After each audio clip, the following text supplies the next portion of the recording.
more specifically to the music video, the introduction, the feedback that I got I thought was very, very good, and I was quite proud of the introduction, to be honest. I didn't think it was going to be as long as it was. It's just me pulling up in my mate's car and getting my guitar out the back. That idea was actually kind of inspired by an Arctic Monkeys video from the past. It's a song titled A View from the Afternoon, and that is where a drummer he just walks towards his drum set in like a kind of dark, gloomy sort of, it's a calm setting, so that's another convention that I obeyed. When I was walking up to the shed in my music video, it was calm and there's some ambient sound like birds tweeting in the background, but there's no real sound in it, so no real like distraction kind of thing. It's all primarily focused on me, just walk. With the performance narrative, we found that rock and roll music videos, that if they are performing, either whether or not it's in front of an audience at an actual gig or in just a studio just kind of practicing or recording, the lighting tends to be very bright. Like in the studio it's bright white lights. I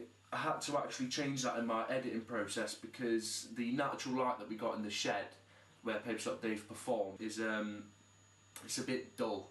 It's kind of like, yeah, it's kind of like this colour really. It's a bit yellow. In the editing process, I changed the brightness and contrast. I made the light a bit brighter and then contrasted it down so it had a bit of a white glimmer to it, like a studio kind of, like a shiny effect. In my feedback, however, I got it maybe look a bit too like glary. Like you can see on our faces in the music video, especially George, lead singer.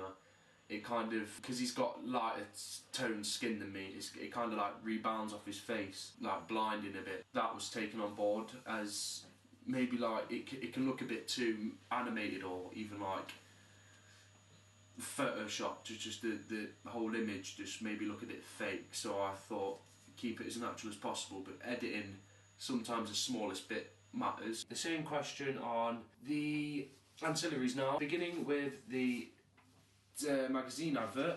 The feedback that I got, if I read all this out to you, it's had an old school retro kind of look. This linked to my music video because the music video is it's not urban. The settings and locations that we chose in being the shed for the performance-based narrative and Attenborough Nature Reserve, which is just a nature reserve.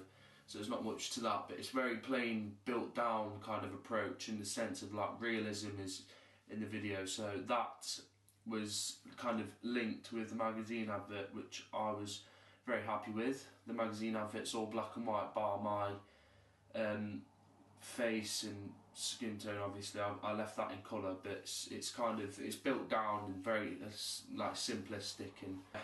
And then the next feedback that I got, that the simplicity with the black and white colour contrast is continuous throughout the ancillaries, as well as being on the Digipack. Digipack feedback. On the collage panel, where there's images of the band playing their instruments, the images, according to my feedback, tend to get lost because they're all in the black and white contrast. There's no real difference defining where one picture kind of starts and one kind of ends. It's all just like one big kind of blur. It was suggested to me that using a white border around a little thin white border, like a line just going around each of every image, would separate them all, instead of leading to anyone being confused of what like the pictures actually are or where one begins and one finishes. The scheme that I kept with the Digipack and magazine advert has been praised in my feedback. The front cover is hand-drawn.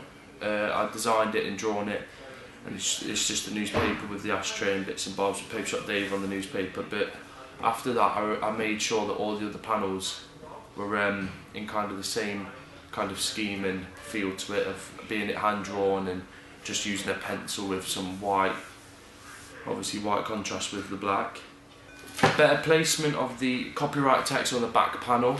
The back panel is where there's the close-up shot of the bass guitar and text just over it with obviously the track listings. The copyright text is on the top left-hand corner. It kind of, when the bass guitar image starts, the text kind of comes into it. Obviously, because there's no colour and the bass is in black and white, it's not really seen. The text is also in black, so it's not really seen that well as they kind of collide. So maybe placing it better in like a more in like a bigger white patch, or getting it to changing the colour of the text and then put it on the guitar. Like say if the text was white, put it on the guitar, because that would be black and white. That'd stand out more. It was just a bit hard to read for some people that I got feedback from. The back cover also, there is the white gaps that I left before in the image around the bass guitar.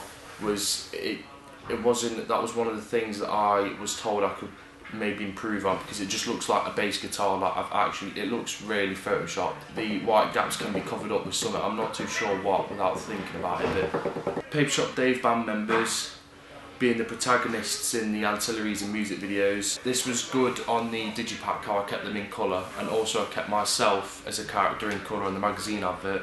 I was told in feedback that as soon as the people that I've shown for the first time look at my magazine advert and digipack, they look to the thing that's in colour first, because everything else is in black and white. It's kind of, you have to pay more attention. I kind of look deeper into it in depth and actually think about what you're looking at.